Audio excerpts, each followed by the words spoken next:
Cari amici e amiche del segno del Toro o con ascendente in Toro, benvenuti di cuore a questo che è il vostro oroscopo annuale.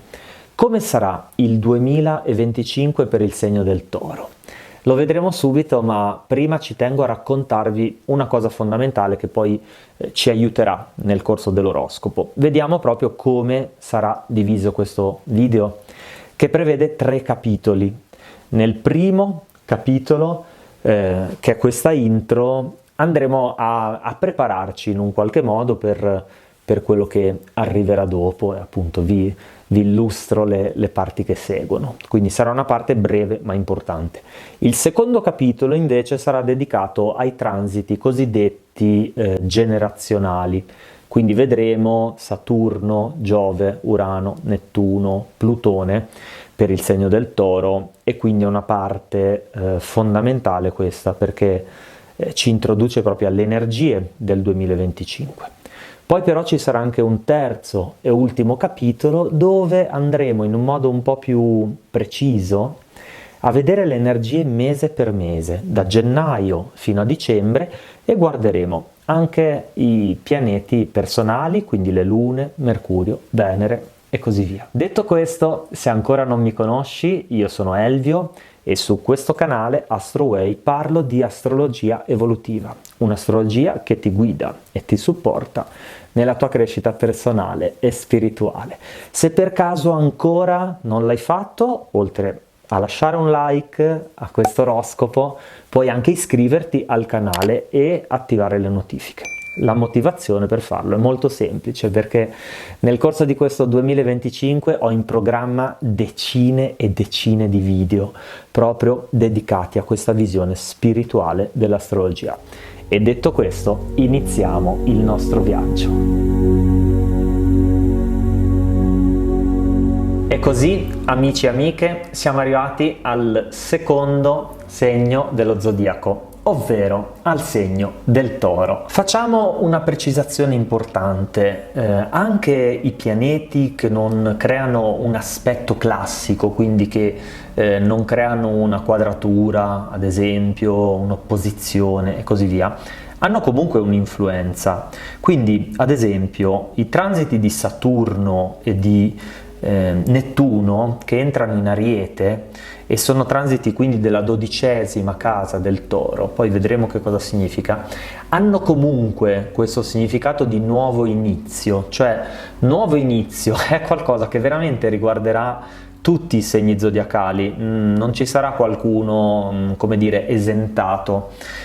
Quindi sarà questo proprio un anno in cui guardare la propria vita, e il fuoco con questi scoppietti sta confermando, sarà un momento per guardare la propria vita anche per il Toro e comprendere che cosa bisogna mantenere e che cosa è bene lasciare andare. Facciamo però la stessa cosa che avevamo fatto nell'oroscopo 2024, cioè portiamo indietro le lancette del tempo. Quello che ora dobbiamo fare però ovviamente è attualizzare e aggiungere quello che è accaduto nell'ultimo anno. Torniamo con la mente, e soprattutto torna tu che mi stai ascoltando, sia che sei nato sotto il segno del Toro, sia che è l'ascendente o la luna in questo segno, non importa. In quel momento c'è stato un passaggio molto molto importante, che è proprio l'ingresso di Urano nel segno. Urano è un pianeta che è venuto a scardinare alcune certezze. Quindi non sono poche le persone nate sotto il segno del Toro che hanno visto la propria vita a partire da quell'anno, ma in realtà potrebbe essere anche poco prima, poco dopo, 2017, 2018, 2019, diciamo intorno a questo triennio, vedere alcune certezze che vengono meno. L'immagine che mi arriva è proprio quello di un palazzo, no, costruito su una casa, su una serie di pilastri, poi iniziano a crollare uno dopo l'altro, ma la casa non necessariamente si distrugge, magari semplicemente pum, si appoggia così a terra, no? Perché gli appoggi che la tenevano sospesa non ci sono più, adesso è lì. E però bisogna comprendere che cosa farci con questo edificio che adesso non è più quello di prima. Quindi Caro o cara Toro, adesso Urano sta lasciando il segno e precisamente, andiamo a vedere la data, comunque a luglio, dall'8 luglio ci sarà proprio qualcosa di diverso, avverrà qualcosa di diverso. Tra l'altro, ragazzi, lo sapete che io credo nella sincronicità, quindi mentre dicevo questo ho dato un colpo col gomito e questo vaso, ve lo faccio vedere, siccome era messo già un po' in bilico, stava per cascare. Non lo so se vi dice qualcosa, comunque stai lì, non ti muovere, grazie. Vaso con queste foglie che sta per cascare, chi lo sa. Questo non lo interpreto perché credo che è un simbolo molto soggettivo che ognuno di voi potrà rifletterci e giungere alle sue debite conclusioni. Comunque sia, diciamo che viene a concludersi quella che è una lunga fase di nuovi inizi. Urano arriva in qualche modo, come dicevo, a scardinare delle certezze. Quindi se qualcuno ha vissuto la fine di una relazione, per qualcuno potrebbe essere anche la fine del lavoro, diciamo aver perso un lavoro, aver cambiato lavoro, questo intendevo. Ma diciamo che più in generale questo transito potrebbe avere a che fare con qualcosa di ancora più simbolicamente importante, cioè i transiti della prima casa sono transiti che hanno a che fare con l'identità, quindi con chi percepisci e senti di essere. Quindi la vera domanda, Toro, caro o cara Toro, è: ma chi sei? Chi sei per davvero? Soprattutto, dato che Urano è anche il pianeta della ribellione, quel pianeta, essendo il governatore del segno dell'Acquario, non sopporta le costrizioni, non sopporta i condizionamenti. Quindi se andiamo a togliere tutte le costrizioni, tutti i condizionamenti, tutto quello che gli altri vorrebbero da te, ecco, proviamo a togliere tutto questo. Se togli ciò che i genitori, la famiglia hanno sempre voluto da te, se togli ciò che il partner, magari in buona fede, o anche gli ex partner, insomma, volevano, come ti volevano, ecco, se veramente riuscissi a togliere tutto, a fare piazza pulita di questo, ma tu, chi senti di essere per davvero?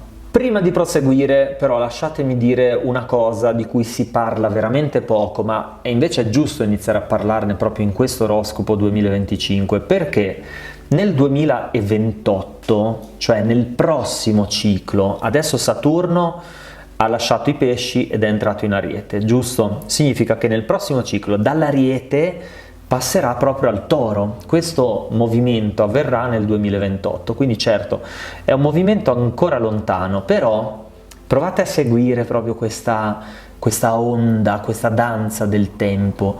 Siamo partiti dal 2018, ok? Anno in cui qualcosa è stato rivoluzionato e in realtà però questa piccola grande rivoluzione portata da Urano fa parte di un cambiamento un po' più grande, un po' più globale, che addirittura è iniziato nel 1999. Ovviamente qua vale lo stesso discorso che facevo prima, cioè per chi magari è nato negli anni 2000 come le mie nipoti diventa un po' difficile fare questo ragionamento, però per chi è nato prima, diciamo che bisogna avere già qualche anno di età, quindi già per chi è nato negli anni 90, prova a pensare se c'è qualcosa che ha caratterizzato questo grande periodo che va avanti dal 99 e immagina la sua conclusione proprio in questo triennio 2025-2028. Probabilmente in quel momento è come se inizierà una fase della vita completamente nuova, quindi qua io so che chi mi sta ascoltando, se guarda dentro di sé, troverà la corrispondenza, cioè so che dirai ah sì, ok, in effetti è tantissimo che sto facendo e sto aspettando invece di fare e chissà che quindi quel momento finalmente non stia arrivando. Ecco, è un po' questo il concetto, e a volte bisogna guardare al futuro proprio perché il futuro va preparato. Quello che vorrei dire poi è che i due passaggi molto importanti di questo 2025, cioè Saturno e Nettuno, per il Toro acquisiscono un significato che è molto legato alla spiritualità.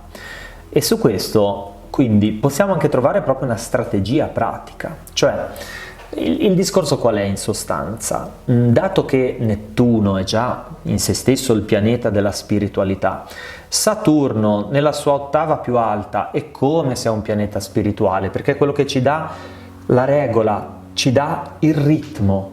E questo però significa che con l'ingresso di questi pianeti nella 12ª casa, che è già di per sé una casa spirituale, coltivare la propria parte interiore, avere un rapporto con la tua interiorità, diventa non importante, diventa imprescindibile, perché proprio attraverso lo studio, l'ascolto, la ricerca. Ragazzi, importantissimo la ricerca.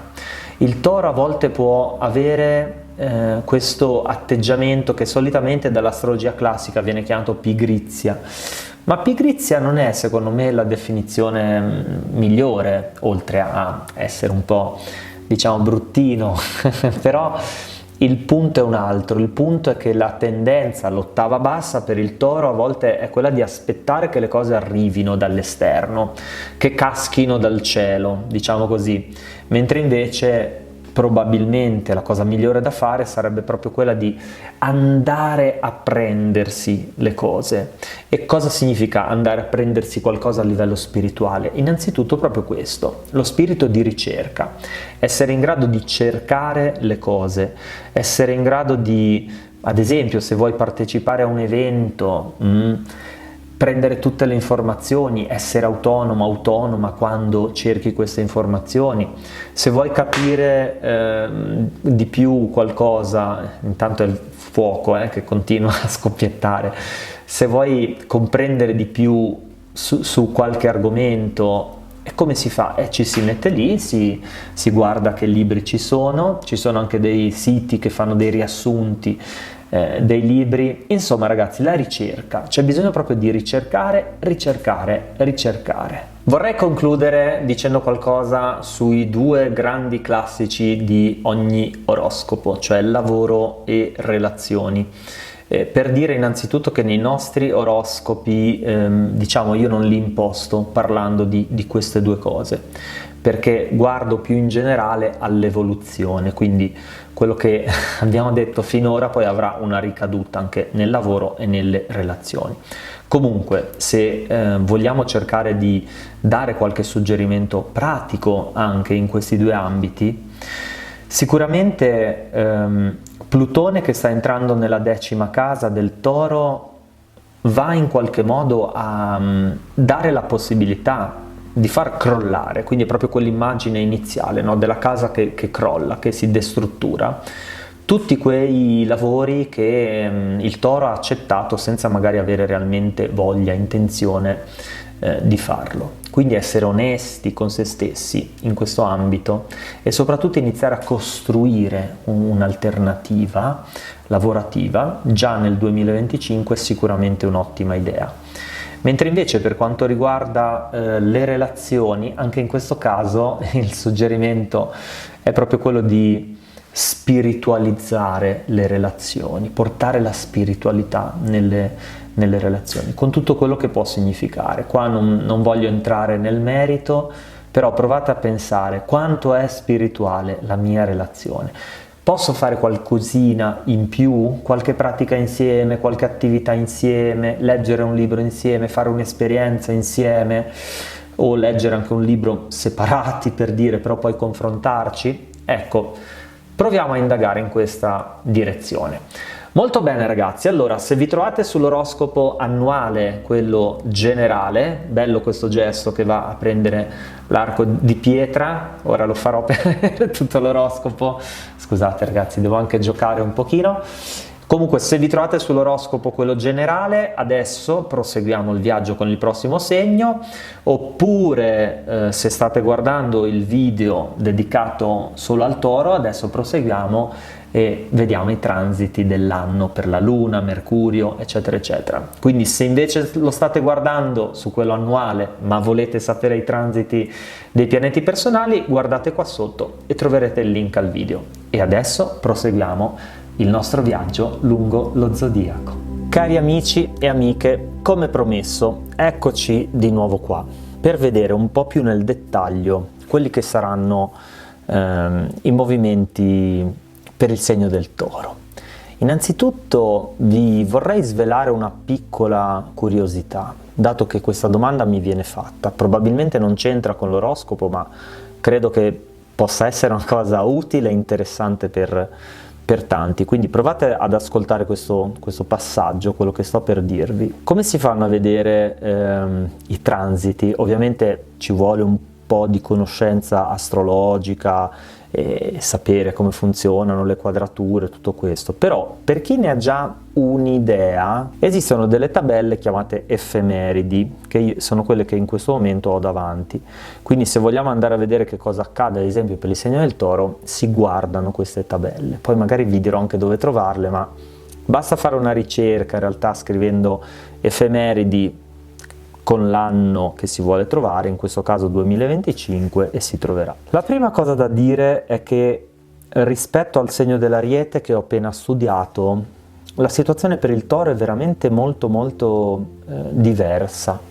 Non solo quella macro, no, perché ci saranno Saturno, Nettuno che come abbiamo visto entrano nel segno dell'Ariete, anche quella micro, nel senso che non ci sono periodi con tantissimi pianeti nel segno, situazione che indicherebbe un nuovo inizio, o quantomeno che i nuovi inizi, i debutti sono favoriti.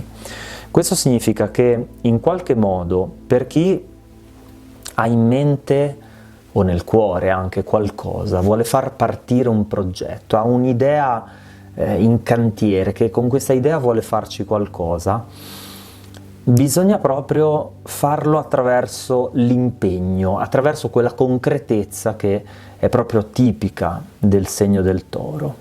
È come dire non ci sono più di tanto dei venti a favore, quindi bisogna, venti a favore, attenzione riguardo a questo aspetto specifico dei nuovi inizi, quindi bisogna che il Toro in qualche modo se la cavi da solo e ha le forze per farlo, però attenzione, le forze per farlo ci sono. Ciò nonostante un momento propizio comunque l'ho trovato, è quello che coincide con la luna nuova nel segno del Toro, che per questo nuovo anno sarà il 27 aprile 2025.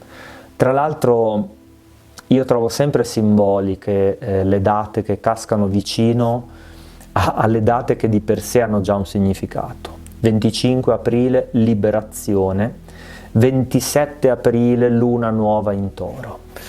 Direi che possiamo considerare questo momento particolare del ciclo dell'anno come un momento in cui il Toro può probabilmente lasciare andare qualcosa che non lo fa sentire libero, qualcosa che lo fa sentire imbrigliato, qualcosa che può avere a che fare anche col transito di Urano nel segno, di cui abbiamo già parlato, quindi qualcosa che ha a che fare col settenario 2018-2025. E esordire con qualcosa di nuovo proprio in questo momento, il momento in cui il Sole si congiungerà alla Luna, proprio nel segno del Toro. Poi c'è sempre un momento invece in cui tutto ciò che inizia con la Luna nuova raggiunge il suo apice, quantomeno il suo apice energetico, diciamo così, quindi la forma massima del suo splendore per quel ciclo. Se facciamo il paragone con un albero inizia a mettere le foglie in primavera con l'Ariete e poi arriva al suo massimo intorno al periodo in cui ci sono il Cancro e il Leone, quindi proprio nell'estate, no? Quando è pienamente rigoglioso, non solo ha le foglie ma magari ha ha già avuto i fiori, ha anche i frutti e così via. Poi piano piano inizia a calare. Settembre, la crescita si arresta o comunque diminuisce tantissimo, poi magari inizia a perdere qualche foglia e insomma si trova in autunno nel ciclo decrescente. Ecco, la cosa importante da comprendere è che anche la vita umana funziona così, anche le relazioni funzionano così, ma anche le idee, i progetti. Guardate, non so, i gruppi musicali, no? Hanno sempre un momento in cui raggiungono il top e poi inizia un lento declino in cui pubblicano ancora i dischi, però magari insomma non più con quella verve iniziale. Allora, se avete seguito il ragionamento fino qua, per il Toro questo momento di apogeo, di culmine di ciò che inizia il 27 aprile 2025 ci sarà con la luna piena del 5 novembre 2025. Quando avete dunque qualche idea, qualche progetto, qualche avventura, anche qualche progetto di tipo imprenditoriale o comunque una qualsiasi idea che più o meno ha visto la sua luce o ha visto la luce un nuovo ciclo proprio appunto a fine aprile, il momento in cui questo qualcosa raggiungerà il suo massimo, in cui bisogna quindi fare di tutto per farglielo raggiungere, è proprio il 5 novembre. Andiamo a vedere adesso i movimenti di Venere, che si troverà nel segno del Toro dal 0606, dal 6 di giugno 2025 fino al 4 di luglio 2025. Qui però c'è da fare una premessa, perché Venere arriverà da un transito molto molto lungo nel segno che precede l'Ariete, quindi volevo dire in Ariete, nel segno che precede il Toro, e quindi nella 12ª casa del Toro. La missione è rendere il più possibile spirituali le relazioni. Ogni volta che arriviamo a questa frase so che non è mai facile da comprendere, perché cosa significa relazioni spirituali? Tutti e due vestiti come dei Buddha che meditano mentre bruciano gli incensi. Non è necessariamente questo, anche se qualche bella pratica insieme in coppia in quel periodo potrebbe essere utile, ma a questo ci arriviamo tra un attimo. Diciamo che spiritualizzare le relazioni significa innanzitutto vedere la verità di ogni relazione, vedere, o meglio, prima di vederlo bisogna porsi la domanda, bisogna chiedersi perché ci siamo incontrati. Allora il periodo in cui il Toro si dovrebbe porre questa domanda è proprio quello che va da febbraio, adesso vi dico anche la data precisa, dal 4 di febbraio, quando ci sarà proprio l'ingresso nella sua 12ª casa, fino al 6 di giugno, quindi un periodo anche piuttosto lungo. Il momento in cui potrebbe essere più complesso riconoscere tutto questo è proprio quella parte dell'anno che in pratica coincide con la prima metà di aprile, quindi dal 30 marzo precisamente fino al 16 di aprile. Quello è un momento in cui fare molta attenzione a tutti i misunderstanding, tutte le cose che magari potrebbero non essere chiare, i fraintendimenti insomma che si vengono a creare con l'altra persona. E tutto questo per poi arrivare il 6 di giugno a un momento in cui puoi iniziare qualcosa di nuovo. Sicuramente per chi nato sotto il segno del Toro è single, il mese di giugno potrebbe essere quello decisamente ideale per nuove conoscenze, anche in realtà nell'ambito delle amicizie, quindi anche in quel caso bisognerebbe darsi un'occhiata intorno, perché molto spesso, no, negli oroscopi si parla dell'amore, in quelli più classici c'è proprio la divisione, no? Lavoro, amore, e io mi sono sempre chiesto, ma l'amicizia? Perché se poi ci pensiamo, una delle cose veramente più importanti della nostra vita, una di quelle che ci dà più gioia, è proprio l'amicizia. E allora questo mese di giugno può essere proprio il momento per fare anche qualche nuova amicizia. Per chi invece è già in coppia sarà un momento per, come dire, rinnovarsi, quindi si rimane con la stessa persona, si rimane nella stessa relazione, però bisognerebbe fare un saltino in avanti. Quindi in quel caso la domanda dovrebbe essere: cos'è che stiamo mantenendo troppo uguale? Dov'è che magari addirittura ci stiamo un po' annoiando, ci stiamo accartocciando su noi stessi? E quindi prendere, diciamo, le dovute contromisure. Diamo un'occhiata a quello che invece può essere un momento un po' delicato, cioè il momento dell'opposizione.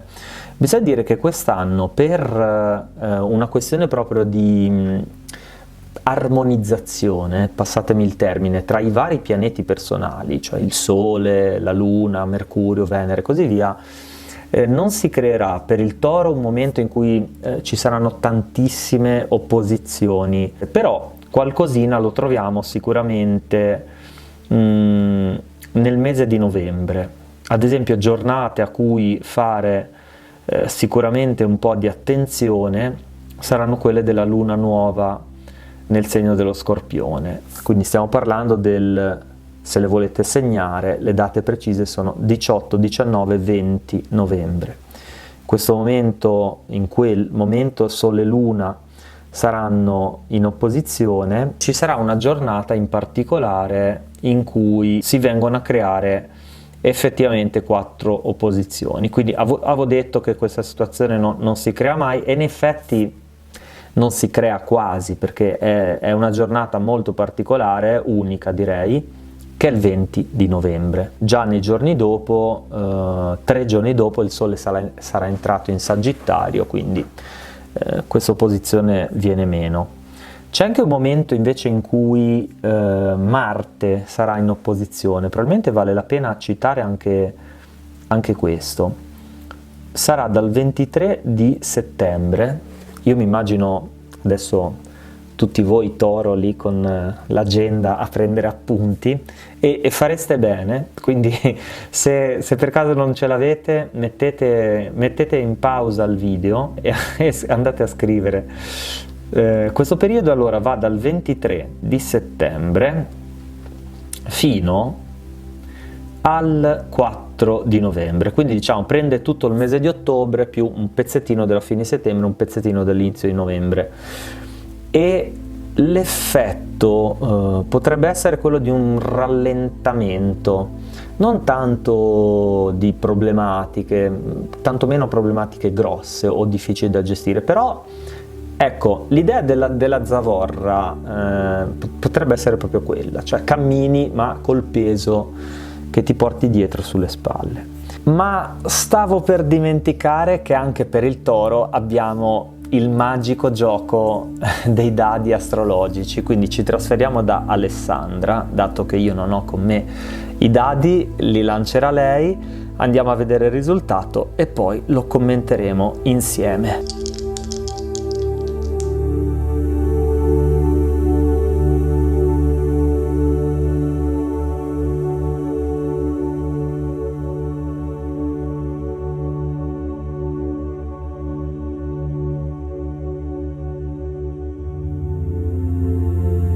Ok, allora, per quanto riguarda il Toro, vedo che è uscita Venere.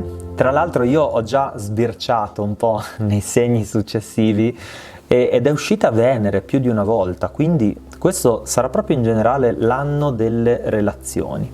Allora, Venere in Cancro, nella quinta casa, questo è molto molto bello.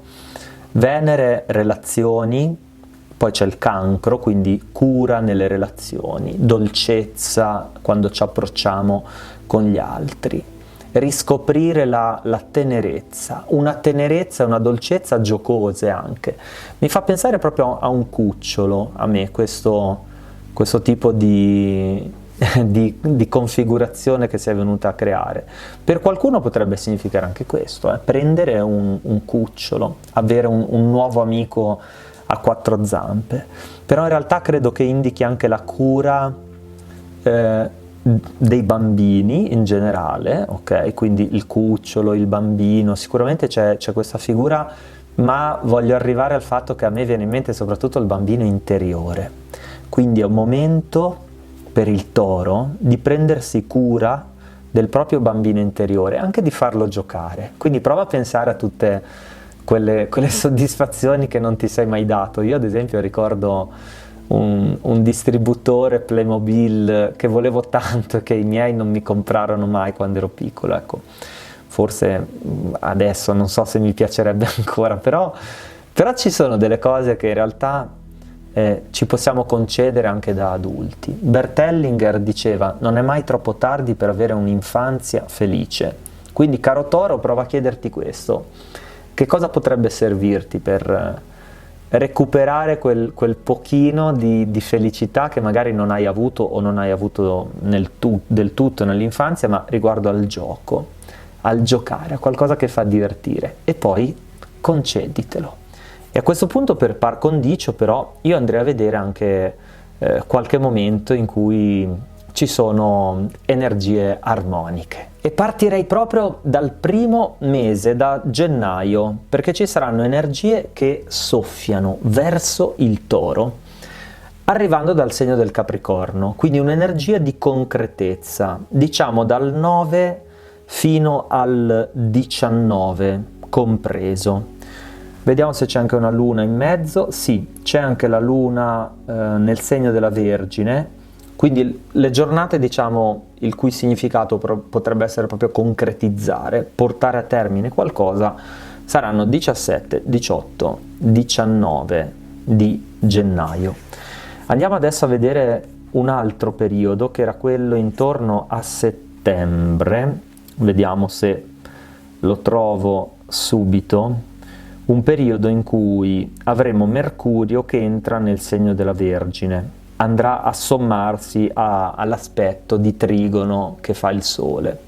Quindi anche in questo caso il messaggio è la concretezza, la capacità, ma si aggiunge, diciamo, la capacità anche di pianificare, quindi può essere il momento proprio per fare i piani per l'anno successivo, anno inteso come la stagione successiva, diciamo, dall'autunno 2025 in poi. E guarderei dall'ingresso di Mercurio, quindi dal 3 di settembre fino almeno al 18, diciamo, dello stesso mese. Ricapitolando, dal 3 di settembre fino a quando avremo la luna nel segno della Vergine, che in questo caso quindi sarà piena, luna piena, anzi luna nuova perché ci troviamo a settembre, quindi dal 3 al 21 del mese. Questo è proprio un altro momento in cui concretizzare. Se a gennaio magari non è stato possibile perché avete appena visto l'oroscopo e quindi questa cosa vi ha colto un po' di sprovvista, il mese di settembre sarà proprio quello adatto per farlo. Ultimissima cosa prima di chiudere: da metà novembre fino a fine 2025, attenzione, perché Urano in retrogradazione tornerà nel segno. Quindi molto semplicemente, quando e se dovessero ripresentarsi situazioni che vi ricordano quei 7 anni 2018-2025, sappiate che si tratta semplicemente di una sorta di messaggio che indica di ricordarsi le lezioni apprese, ma molto difficilmente poi si ripresenteranno per davvero le stesse dinamiche, perché ormai il viaggio di Urano nei prossimi anni proseguirà nel segno dei Gemelli. Molto bene. Detto questo, per il Toro è tutto, quindi vi ricordo ancora una volta che potete andare ad ascoltare gli altri segni importanti del vostro tema natale.